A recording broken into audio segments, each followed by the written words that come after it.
बड़ी खबरों का बड़ा बुलेटिन, इंडिया लाइव बुलेटिन। नमस्कार, मैं अभिषेक सिंह। आज हम लोग आए हैं सोनू बंसल जी से मिलने। ये भाजपा के साथ पिछले काफ़ी समय से जुड़े हुए हैं।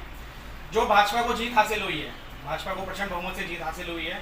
जैसे कि हम सब जानते हैं, सूबे में लगातार 2 बार किसी की भी सरकार नहीं बनी। इस जीत का श्रेय हमारे आदरणीय प्रधानमंत्री श्री नरेंद्र मोदी जी, आदरणीय मुख्यमंत्री संतरूपी माननीय योगी आदित्यनाथ जी और मेरे समस्त देवतुल्य प्रदेश स्तर के पदाधिकारी और हमारी देवतुल्य जनता, इन सबको श्रेय जाता है कि उन लोगों ने हमारी बातों को समझा और हमारी योजनाओं को देखा और हमें दोबारा इस काबिल समझा कि इतने पूर्ण बहुमत और पूर्ण विश्वास से हमें जो अब उन्होंने अपने मतदान के रूप में दिया, सहयोग साथ दिया है, यह सब उसी की कृपा है और उसी का साथ है कि आज योगी सरकार दोबारा प्रदेश में आई है और एक प्रचंड बहुमत के साथ आई है।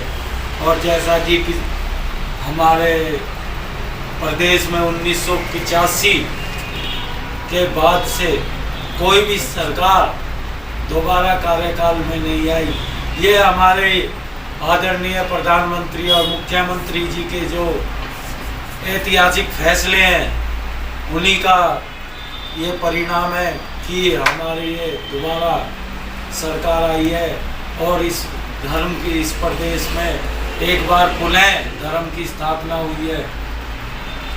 और इसमें मैं जहाँ तक समझता हूँ, हमारे आदरणीय मुख्यमंत्री जी लोगों के इस प्यार और संदेश को, जो लोगों ने अपना प्यार संदेश के माध्यम से हमें मतदान और तन मन धन से आप सभी कार्यकर्ता और मेरे सहयोगियों ने जो ये हमें हम पर विश्वास दिखाया है कि आदरणीय मोदी योगी आदित्यनाथ जी उस पर खड़े उतरेंगे और प्रदेश को एक नए ऊंचाइयों पर ले जाएंगे।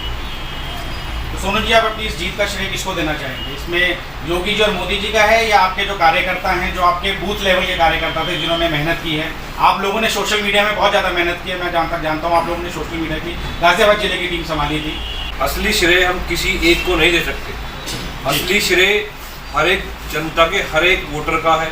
असली श्रेय उस वोटर को जोड़ने वाले, काम करने वाले का है। असली श्रेय जिसने सोशल मीडिया संभाली है, जिसने घर घर जाके प्रचार किया है, जिसने सब लोगों को उनकी जो योगी सरकार में जो जितने कार्य हुए हैं या जितने कार्यों के बारे में बताया है, हर व्यक्ति को श्रेय जाना चाहिए। श्रेय किसी एक आदमी के लिए नहीं है। और जहाँ तक मैं समझता हूँ, इसमें जो प्रदेश में पुनः ये धर्म की स्थापना हुई है और तो एक तरह से ये घर बना है, तो घर में हर किसी व्यक्ति के घर बनाने में हर किसी व्यक्ति की एक अपनी अहम भूमिका होती है।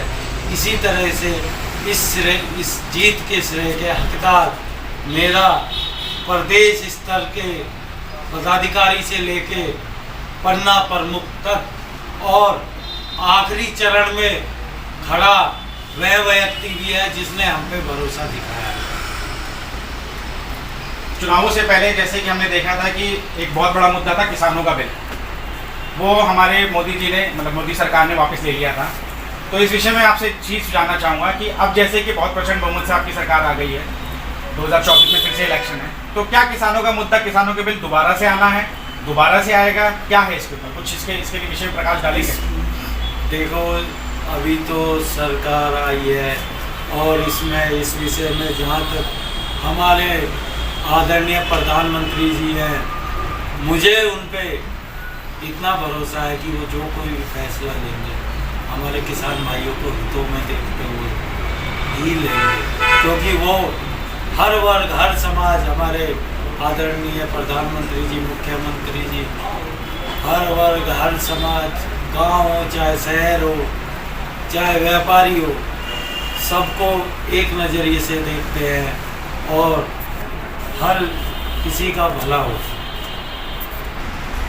भविष्य को लेकर संगठन को, पार्टी को क्या विचार है? क्योंकि आपने देखा होगा कि पिछली बार आपके जो प्रतिस्पर्धा पार्टी थी सपा, वो शायद 40-45 वोटों और 40-45 सीटों में सिमट गई थी। बट इस बार वो 141 सीट के आसपास लेके आए हैं, जो कि उनके उसमें देखा जाए तो उनके भी बहुत अच्छा गेन है, उनकी बहुत अच्छी बढ़त है। तो ऐसा क्या हुआ है कि अभी पिछली बार के मुकाबले इस बार थोड़ी सी जीत तो फिर भी अभी भी आपकी प्रचंड है, बहुमत के साथ है, लेकिन वो कम है थोड़ी सी। तो ऐसी कहाँ कमी रह गई थी जो आप लोग भविष्य में सुधारना चाहते हैं? कौन सा ऐसा तबका था जो पीछे रह गया, जो छूट गया हाथ से, जिसको हम लोग कवर नहीं कर पाए? आप ऐसा इस विषय में क्या बोलना चाहेंगे? इस विषय में जहाँ तक मैं समझता हूँ, मेरे जो वरिष्ठ हैं, आदरणीय मुख्यमंत्री जी, आदरणीय प्रदेश अध्यक्ष संगठन से आनंद, तो वो लोग देखेंगे कि हमसे कहाँ कमी रही, हमसे कौन हमारा ऐसा समाज है, कौन माता है, कौन बहन है, या कौन भाई है, या कौन सा समाज है, कौन सा समाज है जो हमारी बातों को या भावनाओं को नहीं समझ पाया। तो उन्हें इस राष्ट्र हित की यात्रा में हम दोबारा संगठित करेंगे। और जैसा कि जहाँ तक मैं विपक्ष को समझता हूँ, अगर विपक्ष की सीटें बढ़ के आई हैं तो मेरी उनको बधाई, और वो जनता के इस समर्थन को देखते हुए कि जो उनकी कुछ सीटें बढ़ के आई हैं, तो वो भी उन लोगों की उम्मीदों पे खरा उतरे। अमित चौधरी जी, मैं आपसे भी जानना चाहूँगा कि हम इस समय गाज़ियाबाद में बैठे हुए हैं। गाज़ियाबाद की अगर बात करें, आप भी गाज़ियाबाद के स्थायी निवासी हैं। यहाँ पे हमारे 500 सीटें आई हैं बीजेपी। हमारे सुनील शर्मा जी यहाँ के साहिबाद से विधायक हैं, उन्होंने बहुत ही ज़्यादा मार्जिन से 2 लाख से ऊपर के मार्जिन से जीत हासिल की है। तो इस विषय में क्या कहना चाहेंगे? उनकी श्रेय का जो जीत है वो किस उसमें आप देखेंगे? देखिए, उन्होंने भी, सुनील शर्मा जी ने भी बहुत अच्छा काम किया है, तभी जनता ने उन्हें दोबारा से जो है अपना वोट दिया है, अपना मनोनीत चुना है। पर आपने जो भी एक क्वेश्चन पूछा कि पिछली बार से अब की बार हमारी सीटें कम आई, उसका भी एक कारण है जी। देखिए, आप अभी कह रहे थे कि 84 से अब तक कोई भी सरकार रिपीट नहीं हुई। नहीं, आप इस चीज़ को तो मानते हैं कि रिपीट जब सरकार हुई नहीं है, यानी कि रिपीट सरकार नहीं हुई, तो उसकी बहुमत कम रहा है। और इस बार योगी जी ने पूर्ण बहुमत से भी कहीं ज़्यादा दोबारा सरकार रिपीट की है। तो आप ये देखिए कि दोबारा सरकार रिपीट करना ही एक अपने आप में चैलेंज है, और उसके बाद भी पूर्ण बहुमत, और पूर्ण बहुमत से भी प्रचंड बहुमत। तो इसमें हम ये नहीं कह सकते कि हमारी बहुत सीटें घटी हैं या हमारी सीटें कम आई हैं। हम पिछली बार भी प्रचंड बहुमत से थे, इस बार भी प्रचंड बहुमत से हैं, और 2027 में भी प्रचंड बहुमत से है। बहुत बहुत